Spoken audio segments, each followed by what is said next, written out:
Maggie Whitaker stood on the porch, her breath catching as she stared at the weathered gables and ivy-choked walls, silent witnesses to secrets she wasn't sure she wanted to uncover. Inside, the air felt heavier than it should, as though the house itself were holding its breath, waiting for her to cross some invisible threshold. When Max, her scruffy rescue dog, began barking wildly at a corner of the living room near the fireplace, she dismissed it as mere canine curiosity. But when plaster crumbled beneath his frantic paws, revealing a hidden compartment and the faintest trace of something cold and ancient within, Maggie realized the house had been hiding more than memories. What lay buried there called to her with whispers too soft to trust, yet too insistent to ignore. And as lightning split the night outside, she understood.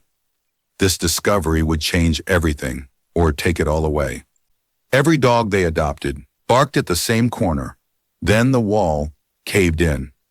The Victorian house on Maple Street stood like a relic of another time, its weathered gables and ivy-clad walls, whispering secrets to anyone who cared to listen. Maggie Whitaker stepped out of the moving truck, her arms full of boxes, and paused for a moment to take it all in. The late afternoon sun cast long shadows across the porch, bathing the scene in hues of amber and gold. It was beautiful, but beauty often carried weight, and Maggie felt that heaviness settle over her shoulders as she exhaled.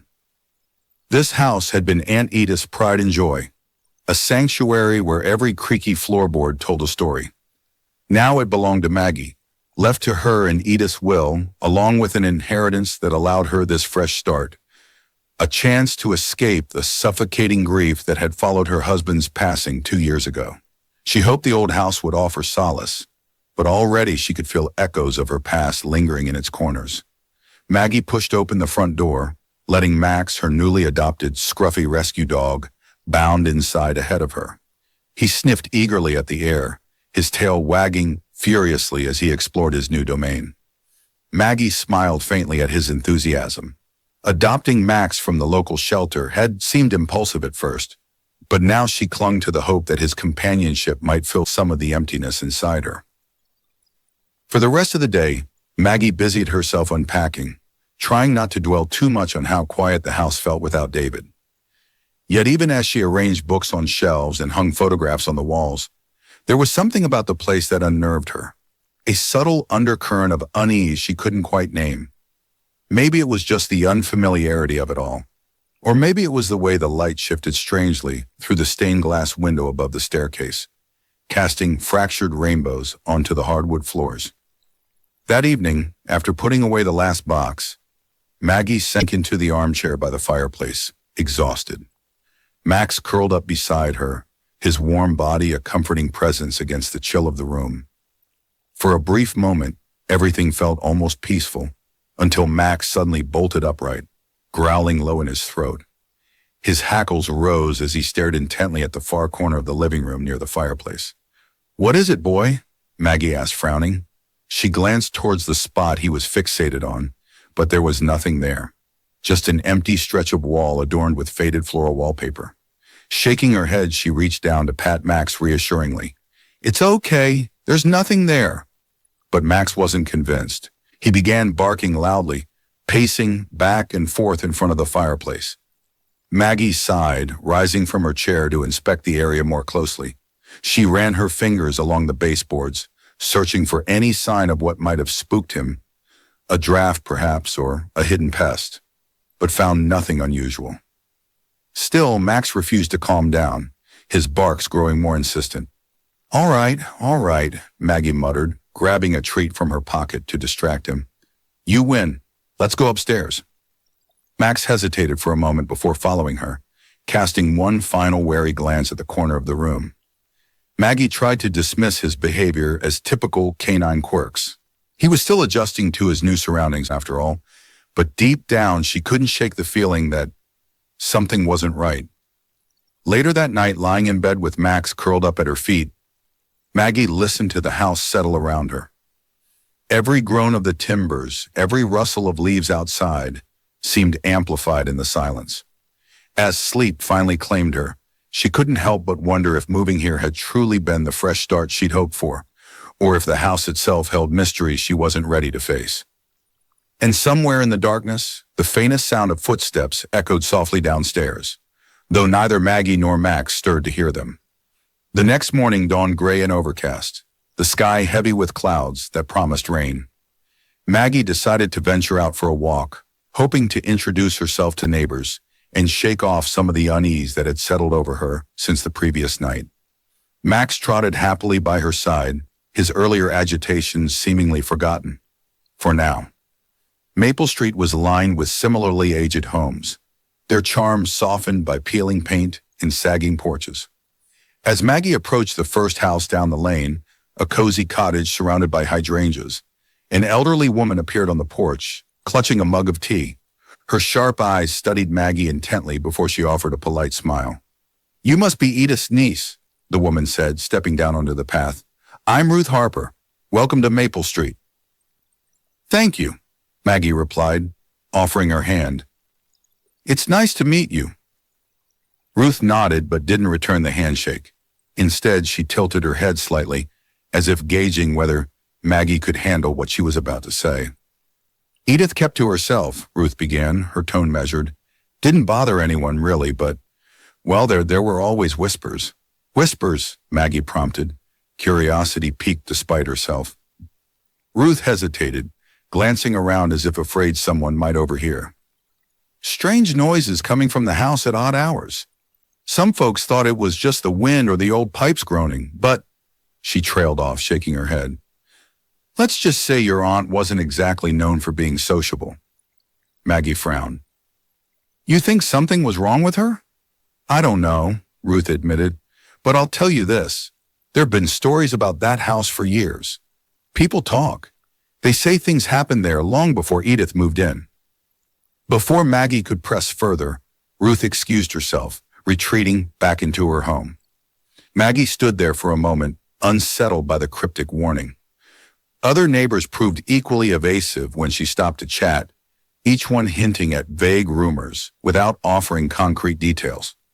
By the time she returned to Aunt Edith's house, the air felt heavier than ever, pressing down on her like an invisible weight. That evening, a storm rolled in, drenching the streets with sheets of rain and illuminating the sky with jagged forks of lightning. Maggie sat in the living room, absently stroking Max's ears while reading a paperback novel. Outside, thunder rumbled ominously, rattling the windows. Suddenly, Max sprang to his feet, barking wildly. His attention was fixed once again on the corner near the fireplace, the same spot he'd reacted to the night before. This time, however, his behavior was more frantic. He pawed furiously at the baseboard, his claws scraping against the wood with a sound that made Maggie wince. "Max, stop!" she scolded, rushing over to pull him away. But then she noticed something peculiar. Beneath his frenzied assault, the plaster along the baseboard had begun to crumble, revealing a dark gap behind it. Her heart raced as she knelt down, brushing away chunks of loose plaster with trembling hands. The hole widened until she could see clearly into the space beyond, a narrow cavity tucked between the walls. Reaching inside, Maggie pulled out 3 items: an old leather-bound journal, its cover cracked and worn, a tarnished silver locket engraved with intricate floral patterns, and a bundle of yellowed letters tied together with a faded blue ribbon. For a moment, she simply stared at the objects in stunned silence. What secrets had Aunt Edith hidden here? And why go to such lengths to conceal them? Max whined softly, nudging her arm with his nose as if urging her to investigate further. Lightning flashed outside, casting eerie shadows across the room. Maggie glanced at the dog, then back at the treasures in her lap. Whatever these artifacts held, they were clearly important and potentially dangerous. With a deep breath, she opened the journal first. The pages were brittle, their edges tinged with age. Scrawled handwriting filled the margins, accompanied by sketches of symbols and diagrams that looked almost ritualistic. On the very first page, a single sentence caught her eye. "They will come looking for it." A chill ran down Maggie's spine. Who would come looking, and what exactly were they searching for? As thunder boomed overhead, she carefully set the journal aside and untied the ribbon binding the letters. Each envelope bore no address, only a name written in elegant script: Edith, Whoever had sent these messages had gone to great lengths to ensure their privacy. Finally, she turned her attention to the locket. Prying it open revealed two tiny photographs, one of a young girl who bore a striking resemblance to Aunt Edith, and another of a man whose face seemed hauntingly familiar, though Maggie couldn't place where she'd seen him before. Questions swirled in her mind like leaves caught in a whirlwind. Who were these people? What connection did they have to Edith and to the house itself? And why had her aunt gone to such lengths to hide these items? Max let out a low growl, snapping Maggie out of her thoughts. She looked up to see him staring at the corner of the room again, his body tense and alert. Following his gaze, she froze. For just a moment, she thought she saw movement, a shadow flickering where no light should fall. Then it was gone. Maggie swallowed hard, clutching the locket tightly in her palm. The storm outside may have been raging, but inside the house an even darker tempest was brewing. The storm outside had subsided, leaving behind a silence so profound it felt almost unnatural. Maggie sat cross-legged on the living room floor, the journal resting open in her lap. The dim glow of the table lamp illuminated its weathered pages, casting long shadows across the room. Max lay nearby, his head resting on his paws, but his ears twitched occasionally, as if attuned to sounds only he could hear. Maggie turned to the first entry, her fingers tracing the faded ink with reverence. The handwriting was elegant, yet hurried, as though the author feared being interrupted. At the top of the page, a name was scrawled in bold strokes. Eleanor Whitaker, her great-grandmother. Maggie's breath caught in her throat. She'd heard stories about Eleanor growing up, how she'd been a fiercely independent woman who defied convention by running the family estate alone after her husband's death. But these entries painted a far more complex picture. March 12, 1897. The keeper's house has chosen us again. I fear Beatrice does not understand the gravity of what we guard. She calls it superstition, but I know better. The whispers are real, and they grow louder with each passing day. If we disturb what lies beneath, there will be no undoing the damage. Let this serve as a warning to those who come after me. Do not seek what is hidden unless you are prepared for grave consequences. Maggie frowned, her pulse quickening. The keeper's house? What lies beneath? It sounded like something out of a Gothic novel, yet the weight of the words made her skin prickle. She flipped through several more pages, skimming passages that hinted at rituals, secrets passed down through generations, and an unspoken duty tied to the house itself. One passage stood out, chilling her to the bone. Beatrice insists on opening the vault. She believes the treasure within belongs to us, but she misunderstands. It is not ours to claim. It never was. The cost of greed is too high. Should she succeed, I fear none of us will escape unscathed. A feud between sisters over something valuable hidden in the house.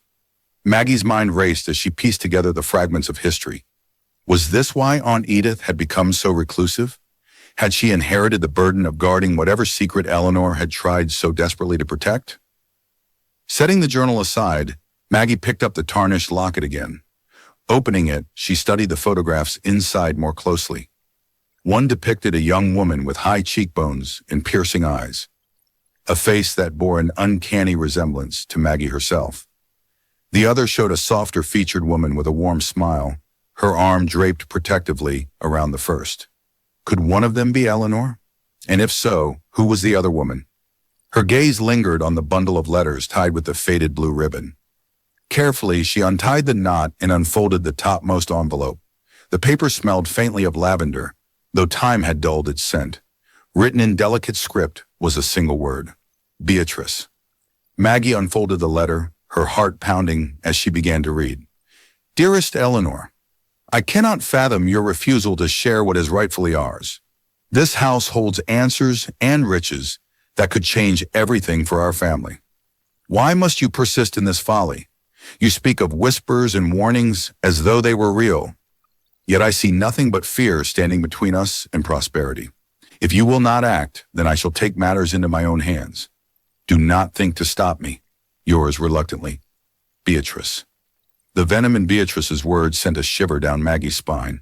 Whatever treasure or answers she sought seemed to have driven a wedge between the sisters, fracturing their bond beyond repair. Yet Eleanor's warning suggested there was far more at stake than mere wealth. As Maggie sifted through the remaining letters, a pattern emerged. Beatrice grew increasingly desperate, accusing Eleanor of hoarding power and knowledge meant for both of them.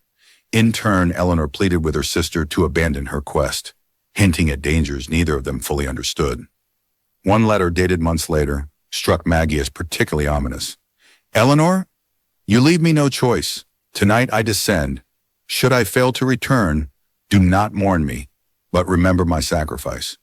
Perhaps then you will understand the truth of what we've guarded all these years. Beatrice." Maggie's hands trembled as she set the letter down. There was no mention of what happened next, no closure to Beatrice's story. Had she succeeded in uncovering the secret, or had she fallen victim to whatever peril Eleanor had warned against? Max let out a low whine, drawing Maggie's attention back to the present. He was staring at the fireplace again, his body rigid with tension. For a moment, she thought she heard a faint sound, a whisper barely audible over the creak of the house settling around them. She shook her head, dismissing it as her imagination. But deep down, she knew the truth. The past wasn't done with her yet. Clutching the locket tightly in her hand, Maggie resolved to dig deeper. She needed answers, not just for herself, but for Aunt Edith, whose life had clearly been shaped by the same mysteries that now haunted Maggie. And somewhere in the depths of the house, buried beneath layers of plaster and secrecy, the vault waited.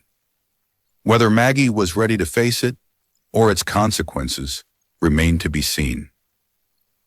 The nights grew longer, and with them came a creeping sense of dread that Maggie couldn't shake.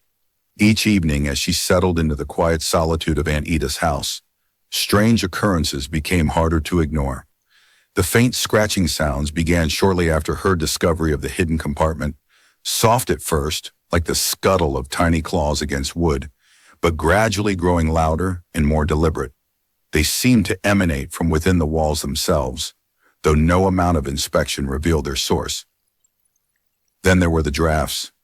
Even with all the windows shut tight, icy currents swept through the living room, swirling around the exposed cavity in the wall near the fireplace. Maggie could see her breath misting in front of her face when she stood too close, an unnatural chill prickling her skin. It was as if the house itself had developed a pulse, a slow, labored rhythm that thrummed beneath the floorboards and whispered through the cracks in the plaster. Max refused to sleep anywhere near the living room. No matter how many treats or comforting words Maggie offered, he insisted on curling up at the foot of her bed upstairs. His ears perked and alert even in slumber. His behavior unnerved her almost as much as the other anomalies. Dogs weren't easily spooked by ordinary things. Whatever troubled Max ran deeper than mere creaks and shadows. Determined to find answers, Maggie visited the local animal shelter the following afternoon. She'd promised herself she'd stop by to thank the staff for helping her adopt Max, but now she had another motive.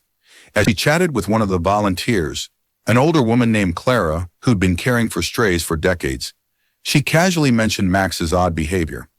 "Funny you should say that," Clara said, her brow furrowing thoughtfully. "Every dog adopted into the Whitaker family over the years has acted strangely once they got to your house." Maggie froze, her heart skipping a beat. "What do you mean?" Clara hesitated, glancing around as if afraid someone might overhear. "It started back when your Aunt Edith lived there. Folks around here noticed it right away. Every time she brought home a new pup, it would bark incessantly at certain spots in the house, usually near the fireplace or along those old baseboards. Some said it was just the quirks of living in such an old place, but..." She trailed off, shaking her head. "But what?" Maggie pressed, her voice barely above a whisper. "Well," Clara continued reluctantly, lowering her tone, "some folks think there's something supernatural about that house. Stories go back generations. People say the Whitakers have always been tied to secrets. Not just yours, but Eleanor's too. And wherever there are secrets, there's bound to be trouble." Maggie felt a cold knot tighten in her stomach. Supernatural. The word sent a shiver racing down her spine, not because she didn't believe it, but because part of her feared it might be true. The journal entries, the cryptic warnings, the way Max reacted, it all pointed to something beyond rational explanation. Still, she couldn't let fear dictate her actions. Not now. Whatever secrets lay buried in this house, they belonged to her family, and perhaps to her alone to uncover. That night, armed with a flashlight and a steely resolve, Maggie ventured back into the living room. Max whimpered softly from the doorway, refusing to follow her inside. Ignoring his protest, she knelt beside the crumbling section of the wall, examining it more closely. Her fingers brushed against grooves in the baseboard she hadn't noticed before, delicate carvings etched into the wood, forming patterns that resembled vines twisting upward. She traced the designs with her fingertips, feeling an inexplicable pull, as though the house itself were urging her onward. Beneath her touch, the air seemed to hum faintly, vibrating with an energy she couldn't explain. Taking a deep breath, Maggie aimed her flashlight into the cavity behind the wall. The beam illuminated a narrow tunnel, its edges jagged and uneven, leading downward into darkness. A metallic scent wafted up from below, sharp, earthy, and vaguely familiar. Her mind screamed at her to turn back, to leave well enough alone, but curiosity burned brighter than caution, fueling her determination. If the vault Beatrice had written about truly existed, this was likely the way to find it. Grabbing a sturdy flashlight and a notebook from the kitchen counter, Maggie steeled herself for what lay ahead. She glanced back at Max one last time, offering him a reassuring smile. "Stay here, boy," she murmured. "I'll be fine." But as she descended into the shadowy passage, the whispers returned, softer now, almost melodic, weaving through the darkness like threads of sound. They seemed to beckon her forward, coaxing her deeper into the heart of the mystery. And somewhere far above, safe in the warmth of the bedroom, Max let out a mournful howl that echoed through the empty halls of the Whitaker house. The small town of Willowbrook wasn't accustomed to strangers, especially ones who arrived with the air of purpose that Lucas Kane exuded. Maggie first encountered him at the local library, where she'd gone seeking information about the Whitaker family's history. She was poring over dusty archives when a deep voice interrupted her concentration. "Looking for something specific?" Startled, Maggie turned to find a man standing beside her table. He was tall and lean, with sharp features softened by warm brown eyes and a disarming smile. His dark hair was slightly tousled, as if he'd been running his fingers through it in frustration, or perhaps excitement. A leather satchel hung from his shoulder, its contents spilling out onto the adjacent chair. Notebooks, maps, and what appeared to be old photographs. "I'm Lucas Kane," he said, extending a hand. "I'm researching the founding families of Willowbrook. You wouldn't happen to know much about the Whitakers, would you?" Maggie hesitated, her instincts urging caution. But there was something earnest in his expression, an eagerness that seemed genuine rather than intrusive. Reluctantly, she shook his hand. "Maggie Whitaker, and yes, I've been looking into some things." Lucas's eyebrows shot up in surprise. "Whitaker, as in related to Eleanor Whitaker," she confirmed, nodding toward the stack of documents on the table.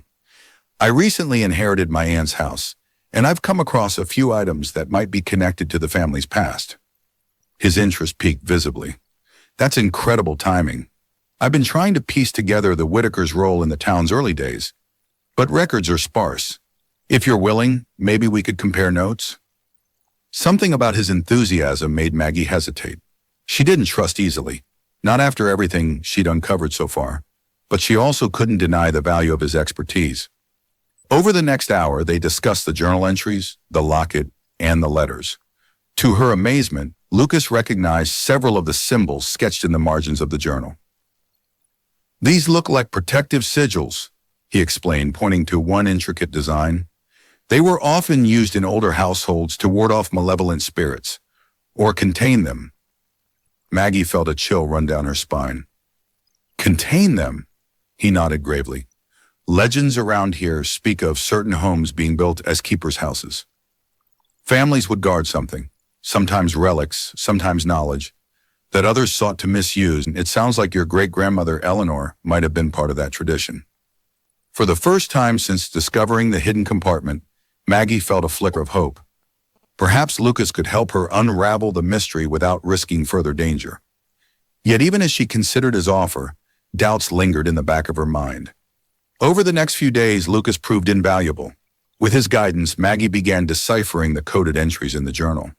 Some passages hinted at rituals meant to seal away whatever Beatrice had sought, while others warned of dire consequences should the vault ever be disturbed. Together they pieced together fragments of a story that stretched back generations. A tale of duty, betrayal, and sacrifice. But despite his helpfulness, Maggie couldn't shake the feeling that Lucas was hiding something. One evening, as she closed the curtains in the living room, she spotted his car parked outside her house. Its headlights were off, and the silhouette of someone sitting inside was barely visible beneath the dim glow of the street lamp. Her pulse quickened. What was he doing here? Watching her? Waiting for her to uncover something valuable? The next morning, she confronted him subtly during their meeting at the library. "You seem awfully invested in my family's history," she remarked, keeping her tone light but probing. Lucas chuckled, though his smile didn't quite reach his eyes. "Old houses hold secrets, Maggie. Secrets that can rewrite history or destroy it. I guess you could say I'm drawn to puzzles like this." His answer only deepened her suspicions. Was he truly a historian, or was he searching for something else entirely? The journal, the locket, the vault, all of it carried weight, both literal and figurative. If Lucas believed these artifacts held value beyond historical significance, his motives could turn dangerous. Still, Maggie needed his insight if she hoped to understand the full scope of what Aunt Edith and Eleanor before her had guarded so fiercely. For now, she decided to play along, sharing just enough to keep him engaged while withholding key details. That night, as she sat alone in the living room with Max curled protectively at her feet, Maggie opened the journal once more. Her fingers traced the cryptic symbols Lucas had identified, her mind racing with questions. Who was he really? And why did he seem so determined to unlock the same mysteries she feared might consume her? Somewhere in the distance, thunder rumbled faintly, signaling another storm on the horizon. Outside, shadows shifted across the lawn, cast by trees swaying in the wind, or perhaps by something else entirely. As Maggie stared into the flickering light of the fireplace, she realized that trust, like the house itself, came with risks. But if she wanted answers, she'd have to take them, even if it meant letting Lucas Kane closer than she dared. The basement of Aunt Edith's house was a place Maggie had avoided until now. Its damp, musty air carried the weight of neglect, and the single bulb dangling from the ceiling cast long, distorted shadows that danced unnervingly across the walls. But the journal's latest deciphered entries had led them here, to the stone foundation beneath the house, and to markings that might hold the key to unlocking its secrets. Lucas knelt beside her, his flashlight beam tracing the faint etchings carved into the rough-hewn stones. The symbols were weathered but unmistakable, their shapes matching those sketched in Eleanor's journal. Some formed protective sigils, while others appeared to be directional markers, arrows pointing inward toward the heart of the house. "This has to be it," Lucas murmured, his voice tinged with awe. "A map, or maybe a warning." Maggie crouched beside him, running her fingers lightly over the grooves. They felt cold to the touch, as though the stones themselves absorbed heat rather than radiating it. "If this is a map, where does it lead?" Deeper, Lucas replied, his tone grim. "These kinds of designs were often used to guide people, or keep them out. It depends on who's following the trail." As they studied the markings, Max began growling softly, pacing near the far wall. His hackles rose as he sniffed at a set of old wooden shelves laden with dusty jars of canned goods. Maggie exchanged a glance with Lucas, then approached the shelves cautiously. "What's got him so worked up?" Lucas asked, shining his light along the base of the wall. Maggie didn't answer immediately. Instead, she reached for one of the jars and pulled it free, setting it aside. Behind it, the bricks seemed different, newer, smoother, and more deliberately arranged than the rest of the foundation. There's something here, she said, her voice barely above a whisper. Together they cleared the shelves, revealing a bricked-up doorway hidden behind decades of clutter. The mortar between the bricks was pale and fresh compared to the surrounding masonry, suggesting someone had sealed it recently. Lucas let out a low whistle. Looks like whoever did this didn't want anyone finding what's inside. Maggie's pulse quickened. Do you think this is the vault Beatrice mentioned? The one Eleanor tried to protect? It's possible, Lucas admitted, though his expression grew wary. But if we break through, there's no telling what we'll find, or what kind of trouble we might unleash. For a moment, Maggie hesitated. The warnings in the journal echoed in her mind. Grave consequences do not disturb. Yet the pull of curiosity and the need to understand her family's legacy was stronger than her fear. We can't stop now, she said firmly, grabbing a crowbar from the workbench against the far wall. Whatever's behind this door, it brought me here for a reason. Lucas nodded, though his jaw tightened with tension. All right, but we do this carefully. They worked methodically, prying loose brick after brick until a narrow gap appeared. Cold air seeped through, carrying with it the same metallic scent Maggie had noticed in the hidden passageway upstairs. Max whined anxiously, retreating to the opposite side of the basement as if sensing danger. Finally, the last few bricks gave way, revealing a dark opening just wide enough for a person to squeeze through. Beyond it, a steep, narrow passageway descended into the earth, its walls lined with jagged stone.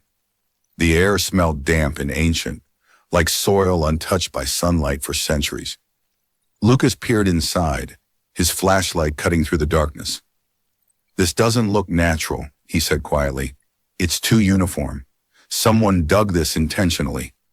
Maggie stepped closer, her heart pounding. Then let's see where it leads.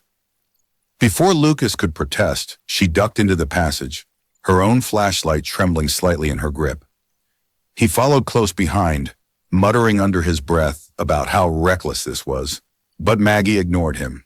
Every step forward felt like peeling back another layer of history, drawing her inexorably closer to the truth.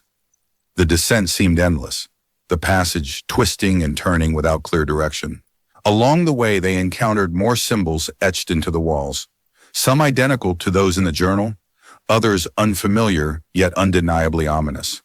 One particularly intricate carving depicted a figure standing before a circle of flames, its arms raised as if in supplication or warning. This isn't just a vault, Lucas said finally, his voice strained. It's some kind of ritual space.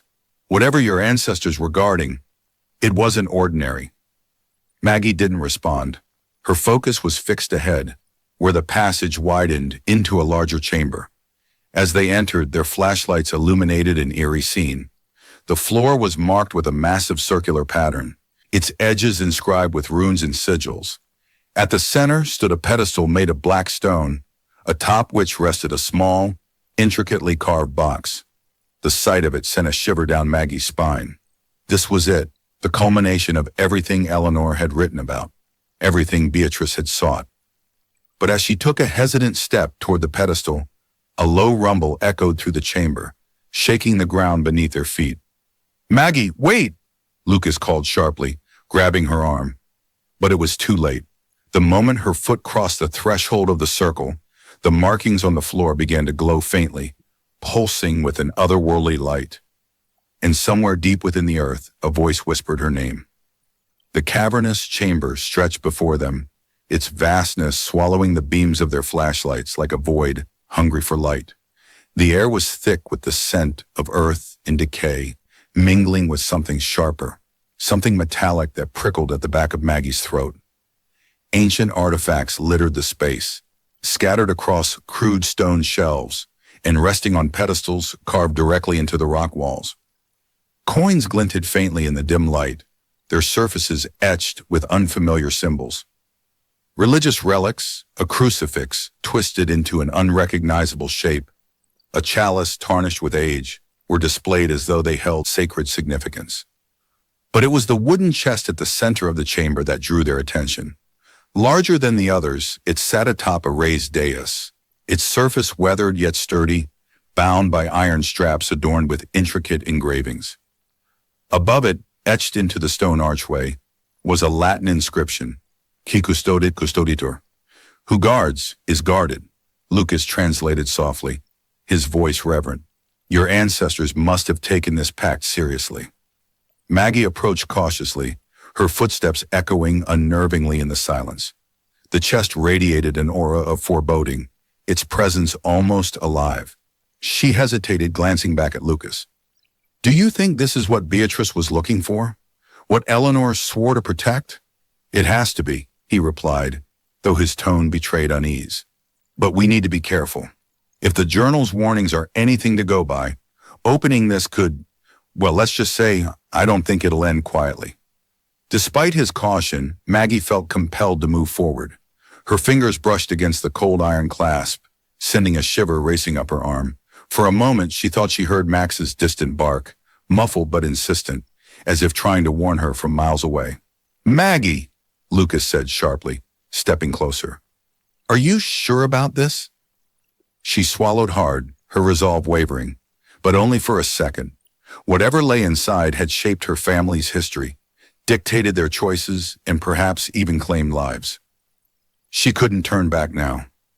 With a deep breath, she unlatched the chest and lifted the lid. A chilling wind rushed through the chamber, extinguishing their flashlights in an instant. Darkness enveloped them, broken only by the faint glow of the runes carved into the walls. Faint whispers filled the air, overlapping voices speaking in languages Maggie didn't recognize. They seemed to come from everywhere and nowhere, swirling around her like ghosts. Lucas grabbed her arm, pulling her back instinctively. What the hell was that? He demanded, his voice trembling. I don't know, Maggie whispered, clutching the edge of the chest. Her eyes adjusted slowly to the dim light, revealing the contents within. Stacks of yellowed parchment tied with fraying ribbons, each bearing elaborate seals stamped in wax. Gingerly, she pulled one free and unfolded it, her hands shaking as she scanned the spidery handwriting. These are records, she murmured, her voice barely audible over the whispers. Documents detailing a secret pact made by my ancestors, the Whitakers, along with several other families, to safeguard something buried deep in the forest, something powerful. Lucas leaned over her shoulder, squinting at the text. Powerful how? Like a treasure? Or... He trailed off, his gaze flicking nervously toward the shadows. I don't think it's treasure, Maggie said slowly, dread pooling in her stomach. This reads more like a warning. A promise to protect whatever it is, or risk unleashing something catastrophic. As she spoke, the whispers grew louder, more insistent, until they coalesced into a single voice. A woman's voice, soft yet commanding. It seemed to emanate from the very walls of the chamber. You have awakened what should remain asleep. Maggie froze, her blood turning to ice. Beside her, Lucas stiffened, his grip tightening on her arm. Did you hear that? He whispered hoarsely. Before she could answer, the ground beneath them trembled violently, knocking them both off balance. Dust rained down from the ceiling, and the artifacts on the shelves rattled ominously. In the chaos, Maggie caught sight of the inscription above the chest, glowing faintly, its letters pulsing with an eerie red light. Qui custodit, custoditur. The words seared themselves into her mind, accompanied by a sudden, overwhelming sense of responsibility and fear. Whoever guarded the artifact was also protected by it, but protection came at a cost. We need to get out of here, Lucas urged, pulling her toward the passageway. Now!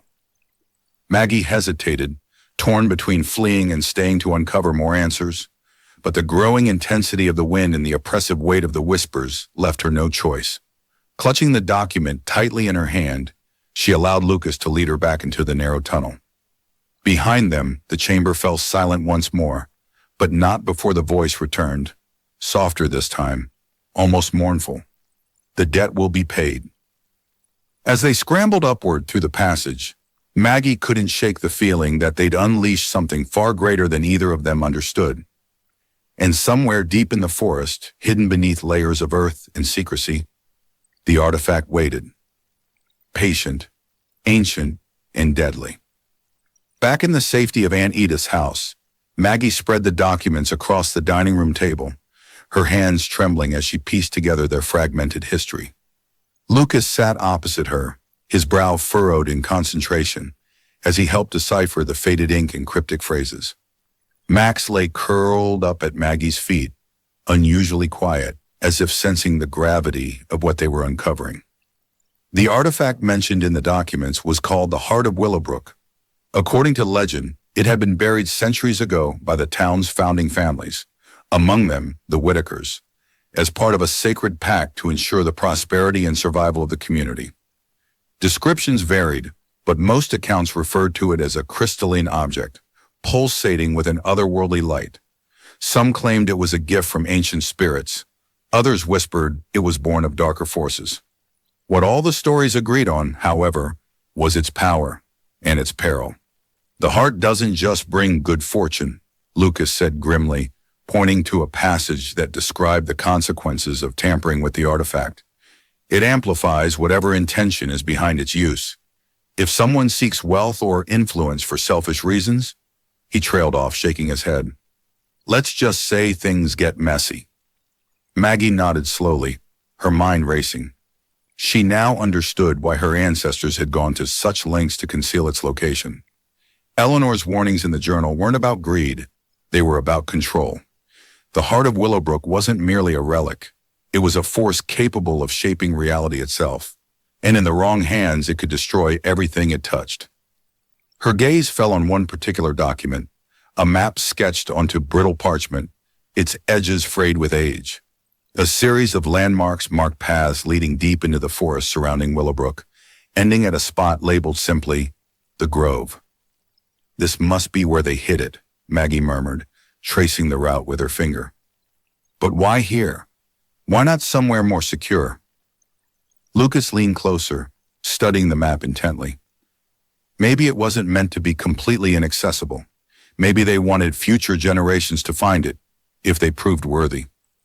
Maggie frowned. Worthy how? He hesitated before answering. By understanding the responsibility that comes with it. Your family didn't just guard the heart, they guarded the knowledge of how to use it wisely. That's why Beatrice failed, isn't it? She saw only the power, not the cost. Maggie shuddered at the thought. Beatrice's descent into the vault, the same one Maggie had unknowingly begun, had ended in tragedy.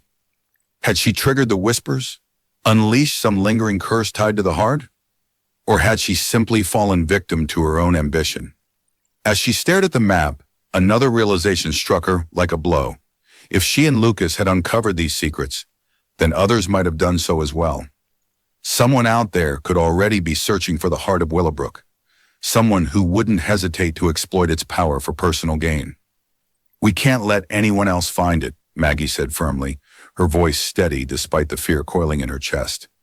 If this thing really has the potential to unleash chaos, we're responsible for stopping that from happening. Lucas met her gaze, his expression conflicted. You realize what you're saying, right? Protecting something like this, it's not just a burden. It's dangerous. People will come looking for it, and when they do, they won't care who gets hurt along the way. I know, Maggie replied quietly, but I also know my family gave everything to keep it safe. If I walk away now, I'm betraying them. For a long moment, neither of them spoke. Outside, the wind rustled through the trees, carrying with it the faint scent of rain. Somewhere in the distance, thunder rumbled, a low, ominous growl that seemed to echo the unease building inside Maggie. Finally, Lucas sighed and nodded. All right, we'll figure this out together. But we need to be smart about it. Whoever else is after the heart, they'll stop at nothing to get it. Maggie reached for the map again, folding it carefully and tucking it into her pocket. Her resolve hardened as she stood, determination replacing doubt. She'd inherited more than just Aunt Edith's house. She'd inherited a legacy of sacrifice and duty. And whether she was ready or not, it was hers to bear. In the depths of the forest, beneath layers of earth and shadow, the Heart of Willowbrook pulsed faintly, waiting.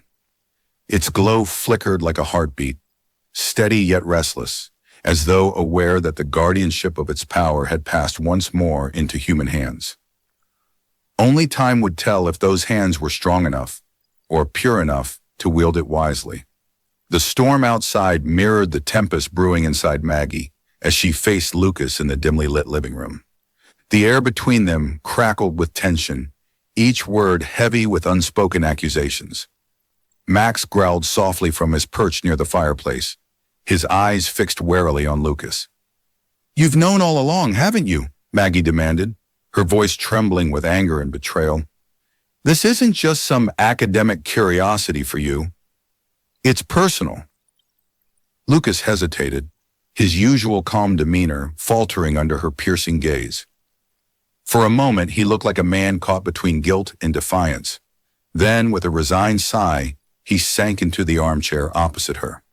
"Yes," he admitted finally, running a hand through his disheveled hair. "I'm descended from Beatrice's line. My family has been searching for the heart of Willowbrook for generations, ever since Beatrice vanished, trying to claim it." Maggie's breath hitched. She'd suspected there was more to his interests, but hearing the truth aloud sent a fresh wave of unease coursing through her. "And you didn't think to mention this earlier, before we broke into that chamber? Before I trusted you?" "I wanted to tell you," Lucas said quickly, leaning forward earnestly, "but I knew how you'd react. You Whitakers have always been so protective of your secrets, even when it means keeping something powerful locked away out of fear." "Fear?" Maggie shot back incredulous. "You call it fear? We've seen what happens when people try to use the heart for their own gain. Beatrice paid the price for her greed, and so did everyone else who got caught in the fallout." "That's exactly my point," Lucas countered, his voice rising. "Beatrice failed because she didn't understand the artifact, not because it's inherently dangerous. With modern science, we can study it, control it, and harness its power for good. Imagine what we could do. Eradicate disease, solve global crises, create real change." Maggie stared at him, stunned by the fervor in his tone. It wasn't just ambition driving him, it was conviction. A belief that humanity had evolved beyond the warnings of the past. But to her, it sounded reckless, arrogant even. "And if you're wrong," she asked sharply, "if the journal's warnings are true, if unleashing the heart brings chaos instead of salvation, are you prepared to take that risk?" Lucas met her gaze, his jaw tightening. "Every great discovery comes with risks, Maggie. Progress isn't made by playing it safe." "Well, maybe progress shouldn't come at the cost of everything else," she retorted, clutching the documents protectively against her chest. "My family spent centuries guarding the heart for a reason, and I won't let you or anyone put that legacy in jeopardy." The room fell silent except for the rhythmic ticking of the grandfather clock in the corner. Max whined softly, sensing the escalating conflict. Finally, Lucas stood, his expression hardening. "You don't have a choice," he said coldly. "That map belongs to both our families. If you won't share it willingly, I'll find another way." Maggie stepped back instinctively, her pulse quickening. She'd trusted him, relied on his expertise, but now she saw the truth beneath his charm and intellect. He wasn't here to help her uncover history. He was here to claim what he believed was rightfully his. "Get out," she said quietly, her voice steely, despite the tremor in her hands. "What?" Lucas blinked, taken aback by her sudden dismissal. "I said get out," Maggie repeated. Louder this time. "You're not welcome here anymore." For a moment, he looked as though he might argue further, but then he grabbed his coat from the back of the chair and strode toward the door. Pausing in the threshold, he turned to face her one last time. "This isn't over, Maggie," he warned, his tone low and ominous. "You can't keep hiding the truth forever. Sooner or later, someone stronger than me will come looking, and they won't be as willing to negotiate." With that, he disappeared into the stormy night, leaving Maggie alone with Max in the weight of her decision. She sank onto the couch, her mind racing. Lucas's words lingered in the air, taunting her with possibilities she couldn't ignore. What if others were already searching for the heart? What if they succeeded where Beatrice had failed? Max nudged her hand gently, pulling her back to the present. Taking a deep breath, Maggie unfolded the map once more, studying its intricate details. Whatever challenges lay ahead, she knew one thing for certain. She wouldn't let the heart of Willowbrook fall into the wrong hands, not while she still drew breath. Outside, lightning split the sky, casting jagged shadows across the house. In the distance, the forest loomed dark and silent, its secrets buried deep, but not forgotten. The days following Lucas's departure were tense and sleepless. Maggie spent hours poring over the documents, searching for answers that might solidify her resolve, or provide a way to protect the heart without succumbing to its dangers. Max remained her constant companion, his presence both comforting and unnervingly perceptive. He seemed attuned to something she couldn't fully grasp, pacing restlessly near the living room wall where they'd first uncovered the hidden compartment.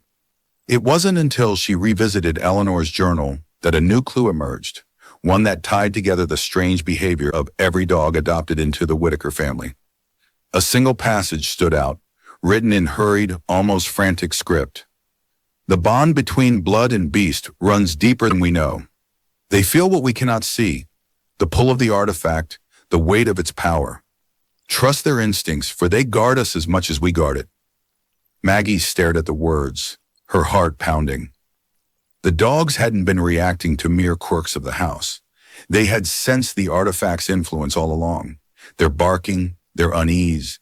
It was a warning, a primal response to the energy radiating from the heart of Willowbrook. Her mind raced as she considered the implications. If animals could detect the artifact's presence, how many others throughout history might have unknowingly been drawn to or repelled by it? And if such sensitivity existed in nature, what did that mean about the artifact's true nature? Determined to find clarity, Maggie reached out to Lucas, despite their fractured trust. She knew his knowledge and his resources could be invaluable, even if his motives remained suspect. Reluctantly, he agreed to meet her at the library, where they could speak privately amidst the dusty stacks. "You've changed your mind," he said when she arrived, his tone laced with cautious optimism. "No," Maggie replied firmly, setting the journal on the table between them. "But I need your help to understand this." Lucas read the passage silently, his brow furrowing as realization dawned. So the dogs weren't just reacting to noises or drafts, they were sensing the artifact itself.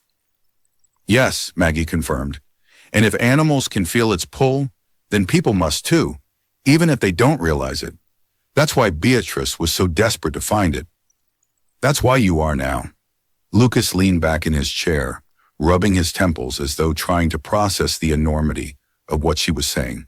"You're suggesting the heart isn't just an object. It's alive in a way. It influences those around it, whether they want it to or not." "It makes sense, doesn't it?" Maggie countered. "Think about the whispers, the cold drafts, the symbols carved into the walls. Everything points to the artifact having a kind of consciousness. Not human, but aware." Lucas frowned, clearly torn between skepticism and fascination. "If that's true, then maybe the warnings aren't superstition after all. Maybe there really is a reason why it needs to stay hidden." Maggie nodded, feeling a flicker of hope. "Exactly. My ancestors didn't lock it away because they were afraid of progress. They did it to protect everyone, to preserve balance." "Balance," Lucas echoed softly, his gaze drifting toward the window. Outside, the town of Willowbrook bustled quietly under a gray sky, its streets lined with familiar faces going about their lives. "Do you think the artifact's power affects more than just individuals? Could it be tied to the town's prosperity somehow?" "It has to be," Maggie said, her voice steady with conviction. "That's why it's called the Heart of Willowbrook. It's not just a relic, it's part of the foundation of this place. Remove it, misuse it, and everything falls apart." Lucas exhaled sharply, his shoulders slumping as though releasing a burden he'd carried for years. "I never wanted to destroy anything," he admitted quietly. I thought I could fix things, make the world better." "You still can," Maggie told him gently, "but not like this. not by risking everything for something we don't fully understand. For a long moment, neither of them spoke. The weight of their shared responsibility hung heavy in the air, binding them together despite their differences. Finally, Lucas straightened, determination replacing doubt in his eyes. "All right," he said, his voice resolute. "We'll do it your way, for now, but if anyone else comes looking, we'll need a plan to stop them." Maggie nodded, relief washing over her. "Agreed." As they left the library, the storm clouds began to break, casting pale sunlight across the town. Maggie glanced at Lucas, seeing not an adversary, but an ally, a reluctant guardian bound to the same legacy she now embraced. Together they would protect the heart of Willowbrook, ensuring that its power remained a force of balance rather than chaos. And though the path ahead would undoubtedly be fraught with challenges, Maggie felt a renewed sense of purpose. After all, the Whitakers had always been keepers, not conquerors, and she intended to honor that legacy, no matter the cost. The morning dawned cold and clear, the first rays of sunlight filtering through the trees as Maggie stood at the edge of the grove. The forest was eerily silent, as if holding its breath in anticipation. Beside her, Lucas knelt by the now resealed chest, his expression a mixture of resignation and lingering regret. Together they had carefully restored the artifact to its resting place, ensuring that no trace of their intrusion remained. "It feels wrong," Lucas murmured, brushing dirt from his hands. "Like we're burying something that could change everything, for the better." Maggie turned to face him, her gaze unwavering. "It's not about what it could do. It's about what it will do if someone like Beatrice, or even you, tries to use it without understanding the cost. My ancestors made this choice for a reason, Lucas. I have to believe they were right." He sighed, rising to his feet. For a moment he looked as though he might argue further, but instead he nodded slowly. "You're stronger than I am, Maggie. Stronger than Beatrice ever was. If anyone can carry this burden, it's you." His words carried both admiration and sorrow, a recognition of the sacrifice she was making. Maggie felt the weight of it settle over her shoulders, heavier than she'd imagined. She wasn't just protecting an artifact, she was safeguarding an entire town, perhaps even generations to come. "Promise me one thing," she said softly, stepping closer. "Leave Willowbrook. Don't come back. If others find out what you know," she hesitated, her voice faltering, "they'll stop at nothing to get to the heart. And when they do, they won't care who gets hurt, including you." Lucas met her gaze, his jaw tightening. "You think I'm safer running away?" "I think you're safer not tempting fate," Maggie replied firmly. "This isn't your fight anymore. Let it go, Lucas, for your sake and for everyone else's." For a long moment he didn't respond, his eyes scanning hers as if searching for some sign of doubt or weakness. But Maggie's resolve was unshakable. Finally he gave a curt nod. "All right," he said, his tone subdued. "I'll leave, but don't expect me to forget any of this, Maggie. You've changed things, for both our families, whether you wanted to or not." She managed a small, bittersweet smile. Maybe that's the point. Maybe change doesn't always mean destruction.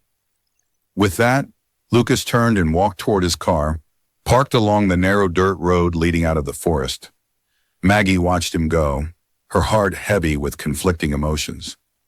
Part of her wished he could stay, that they could face the future together. But she knew it was impossible. Some burdens couldn't be shared without risking everything.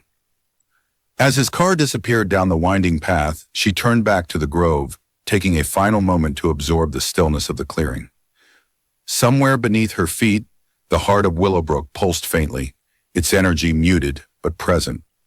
She closed her eyes, whispering a silent vow to her ancestors and to herself. "I'll protect it," she promised, "no matter what it costs." The walk back to Aunt Edith's house was quiet, Max trotting faithfully at her side. When they reached the porch, Maggie paused, gazing out over Maple Street. The town seemed peaceful, unaware of the forces that lay hidden beneath its surface, and yet she knew how fragile that peace truly was. Inside, she poured herself a cup of tea and settled into the armchair by the fireplace. Max curled up at her feet, his warm presence a comforting anchor against the storm brewing within her mind. As she sipped the steaming liquid, her thoughts drifted to the sacrifices her family had made, the choices they'd endured to keep the heart safe. Was she strong enough to follow in their footsteps? Could she bear the loneliness, the constant vigilance, the knowledge that one misstep could unravel everything? The answer came not as certainty, but as resolve. She wouldn't shy away from the responsibility thrust upon her. To protect those she loved, to honor the legacy of her ancestors, was worth whatever price she had to pay. Outside, the wind rustled through the trees, carrying with it the faintest echo of whispers. Maggie closed her eyes, letting the sound wash over her. It wasn't a threat, it was a reminder. The heart of Willowbrook was more than an artifact. It was a test of character, a measure of what it meant to serve something greater than oneself. And Maggie Whitaker, despite the weight of her burden, was ready to rise to the challenge. Somewhere deep in the earth, the crystalline object pulsed once more, a heartbeat steady and eternal, bound to the rhythm of the town it sustained. And above it, the woman who had vowed to guard it sat quietly, prepared to give everything to ensure it remained undisturbed. The balance held, for now. The days that followed Lucas's departure passed in a blur of quiet determination. Maggie threw herself into repairing the house, starting with the living room wall where it all began. With careful precision, she patched the crumbling plaster and smoothed fresh paint over the surface, erasing any trace of the hidden compartment. To anyone else, it would look like just another corner of the old Victorian home, a relic of its storied past. But Maggie knew better. Beneath the pristine finish lay layers of secrets, sacrifices, and warnings meant to endure far beyond her lifetime. Max watched her work from his usual spot by the fireplace, his tail thumping lazily against the floor. He seemed calmer now, as if sensing that the disturbance had been resolved. The frantic barking, the restless pacing, it was all gone, replaced by a contentment that mirrored Maggie's own growing sense of peace.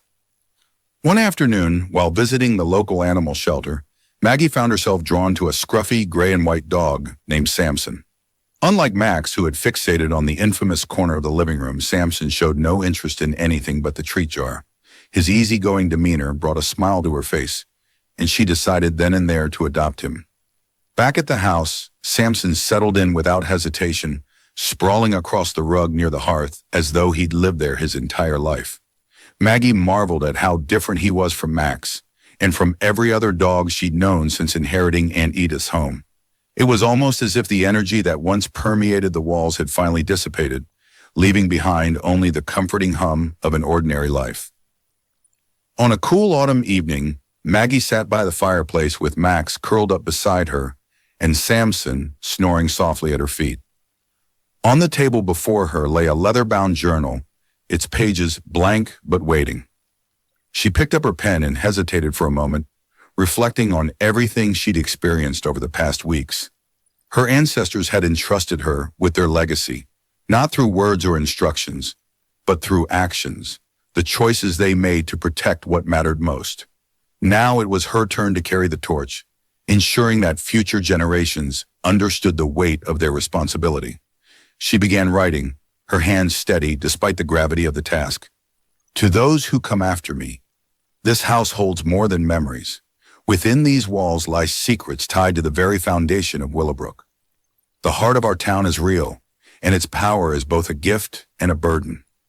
My ancestors chose to guard it, knowing that some truths are best left untouched.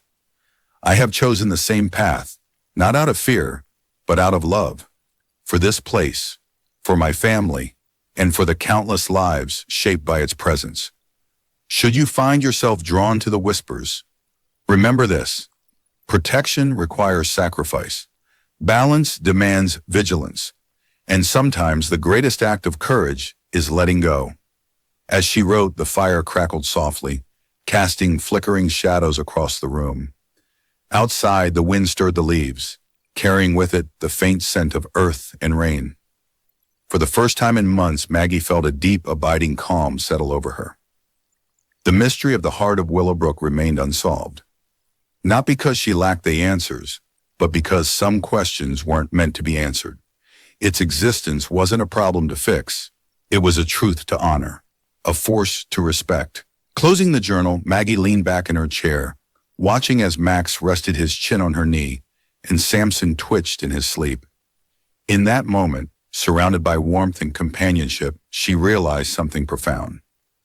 Some secrets didn't need solving.